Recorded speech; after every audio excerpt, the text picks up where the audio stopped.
તો હું કે બધાને જય માતાજી મિત્રો, સવારમાં આપણે વહેલા ઉઠી નાચવાની પૂજા કરીને કમ્પ્લીટ થઈ જશે ને આપણે મંડળનું લખવા. તમને તેમાં જશે ને કે હમણાં નકર લખવાના જ વિડીયો કારણ લખવાના જ વિડીયો આવે ને કારણ કે હમણાં સબમિશન આપી જાય નકર ભીમ પડી જાય અમને. પછી તો લખીને ઠેકા અમને લાગી ગઈ હતી ભૂખ લે અમને 15,000 વાળી ધાણી ખાઈ લીધી. પાછી ચીજ વાળી મેં કીધેલા તાર નથી ખાવી કે નહીં માર નથી ખાવી. મેં કીધેલા 2026 માં દુનિયા પૂરી થઈ જાય ને હવે હું યાર મોજ કરીને. પછી તો પડી ગઈ બપોરનું સીધા આવી જાય જમવા કારણ કે ભાઈ શનિ રવિ હાલે એટલે અમને હું ટાણે જમવાનું મળી જાય ને આમ જો પણ મોજ હતી હો. પણ હજી તો આમ જો ડીશું ભરીને આવેલા મેલા કેટલું ખાવું તારે. પછી તમે જમીન સીધા નીકળી જાય કોટ લેવા કારણ કે યાર હમણાં ટાઈમ જ નતો મળતો કોટ લેવા જવાનો. મેં કીધું હાલો ટાઈમ મળે છે ને કોટ લેતા જ આવી. પાસે જતા ને રસ્તામાં હાથી બાપ મળી જાય. મેં કીધું ઉભા રહ્યો મેં તમને બેહાડતા તો મેં તો અમારી બસની ટિકિટ ખોટી ફાળવી નહીં ને હવે મેં હમણાં લેતા જતો. પછી તમે કોટ ને એવું લઈને બધું બેસી જાય બસમાં. આ કોટ લેવા મને કઈ સાંભળ્યું જ નહીં વ્લોગનું નકર તમને તિબેટનો મેળો બતાવો તું પણ કેવો જબરો ભર્યો હતો. રાજકોટ વાળાને ખબર છે તિબેટનો મેળો કેવો ભરાય. ફાઇનલી આપણે ગુરુકુલે પૂકીને 1.5 કરોડના સેટરનું અનબોક્સિંગ કરી જ નાખ્યું.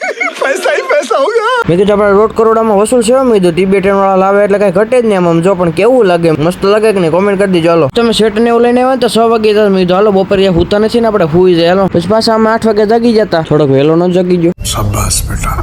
હાંસ પડીને અમે આવી જાય સીધા હોલમાં કારણ કે યાર વાંચવું પડે ને કોલેજમાં આવ્યા એટલે કઈ મુકાય તો નહીં. હમણાં પરીક્ષા ને સબમિશન એવું બધું આંબી જાય વાયવા ને મેં કીધું કઈ કરવું તો પડશે. મેં કીધું હાલો રીડિંગમાં જાય આમ જો બધા આમ જો ત્યાંથી હાય કરે આમ જો. મેં કીધું હા કેટલા ફેન ફોલોવર આપડા વધી જાય છે કે મને વ્લોગ મળે. આમ જો મીરભાઈ મેં કીધું તું ફોનમાં જોશો કે વાંચ્યું કે મારા ફોનમાંથી જ વાંચવાનું છેલ્લું વર રહ્યું ને મારે કે મારા ફોનમાં જ વાંચવાનું હોય. હવે એમાં પાછી અમારા ગુરુકુલ હાંજે સભા હતી ને તેમાં ફરાળી ભેળ હતી નાસ્તામાં. અમને તો ખબર છે કે અમને આવું મળે એટલે કોઈ કાળે મૂકતા જ નથી પાછા. તે ફોલોનું ને સબસ્ક્રાઇબ નું બટન દબી દીજો. તે હારો જે માતાજી મિત્રો કાલે મળશું નવા વ્લોગમાં.